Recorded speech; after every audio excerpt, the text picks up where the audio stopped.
నమస్తే, welcome to Pragathi media. నేను ఆదిత్య. 2 దశాబ్దాల క్రితం యావత్ తెలుగు సమాజాన్ని కుదిపేసినటువంటి సినీ నటి ప్రత్యూష మృతి కేసు మళ్లీ తెరపైకి వచ్చింది. ఒక వెలుగుతున్నటువంటి సమయంలోనే అనుమానాస్పద స్థితిలో ప్రాణాలు కోల్పోయిన ప్రత్యూష మరణం వెనుకున్నటువంటి అసలు నిజాలు తేలవాలని ఆమె తల్లి సరోజినీదేవి సుదీర్ఘ పోరాటం చేస్తున్నారు. ఈ క్రమంలో నిందితుడు సిద్ధార్థరెడ్డికి విధించినటువంటి శిక్షపై సుప్రీంకోర్టులో జరుగుతున్నటువంటి విచారణ క్లైమాక్స్ కు చేరింది. ఇరుపక్షాల వాదనలు విన్న అత్యున్నత న్యాయస్థానం తన తీర్పును రిజర్వ్ చేసింది. హైదరాబాద్లో ఇంటర్ చదువుతున్న రోజుల్లో ప్రత్యూష సిద్ధార్థరెడ్డి ప్రేమించుకున్నారు. ఇక ప్రత్యూష సినిమాల్లోకి వెళ్లి గుర్తింపు తెచ్చుకోగా సిద్ధార్థరెడ్డి ఇంజనీరింగ్లో చేరాడు. అయితే 2002 ఫిబ్రవరి 23న వీరిద్దరూ కూల్ డ్రింక్ లో పురుగుల మందు కలుపుకొని తాగి ఆసుపత్రిలో చేరడం సంచలనం సృష్టించింది. ఫిబ్రవరి 24న ప్రత్యూష కన్నుమూయిగా సిద్ధార్థరెడ్డి కోలుకున్నాడు. అయితే ఇది ఆత్మహత్య కాదని అత్యంత క్రూరంగా జరిగినటువంటి హత్య అని ప్రత్యూష తల్లి మొదటి నుంచి ఆరోపిస్తూనే ఉన్నారు. ఈ కేసులో అప్పటి మంత్రుల కుమారులు హస్తం ఉందన్న ఆరోపణల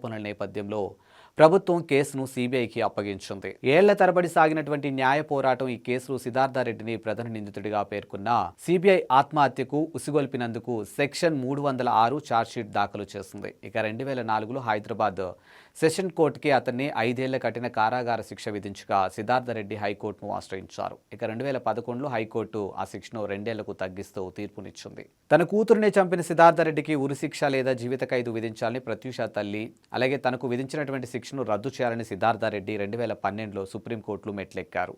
సుప్రీంకోర్టులో వాడివేడి వాదనలు సుమారుగా 14 ఏళ్లుగా సుప్రీంకోర్టులో పెండింగ్ ఉన్నటువంటి ఈ అప్పీల్పై జస్టిస్ రాజేష్ బిందల్, జస్టిస్ మన్మోహన్ నేతృత్వంలోని ధర్మాసనం తుది విచారణ చేపట్టింది. ఇక సిబిఐ తరపు న్యాయవాదులు వాదిస్తూ ఇది స్పష్టంగా ప్రత్యూషను ఆత్మహత్యకు ప్రేరేపించినటువంటి కేసేనని, నిందితుడికి గరిష్ట శిక్ష పడాలని కోరారు. మరోవైపు ఇద్దరూ కలిసి విషం తాగినప్పుడు ఒకరిని మరొకరు ఉసిగొల్పారని అనలేమని సిద్ధార్థ తరపు లాయర్లు వాదించారు. వైద్య నివేదికలో లైంగిక దాడి జరగలేదని ఉందని వారు గుర్తు చేశారు. అయితే ప్రత్యూష తల్లి మాత్రం ఇది వ్యవస్థలే కలిసి చేసినటువంటి కుట్రగా భావిస్తున్నారు. బుధవారం జరిగినటువంటి విచారణలో అన్ని ఆధారాలను పరిశీలించినటువంటి సుప్రీంకోర్టు ధర్మాసనం తీర్పును రిజర్వ్ చేస్తున్నట్లు ప్రకటించింది. ఇక మంగళవారం లేదా బుధవారం తుది తీర్పు వచ్చే అవకాశం ఉంది. హైకోర్టు తగ్గించినటువంటి 2 ఏళ్ల శిక్షను సుప్రీంకోర్టు సమర్థిస్తుందా లేక ప్రత్యూష తల్లి కోరుతున్నట్లుగా శిక్షను పెంచి నిందితుడికి గట్టి బుద్ధి చెప్తుందా అనేది ఇప్పుడు ఆసక్తికరంగాను మారుతాయి. 2 దశాబ్దాల తర్వాత అయినా ప్రత్యూష ఆత్మకు శాంతి చేకూరేలా న్యాయం జరుగుతుందో లేదో చూడాలి.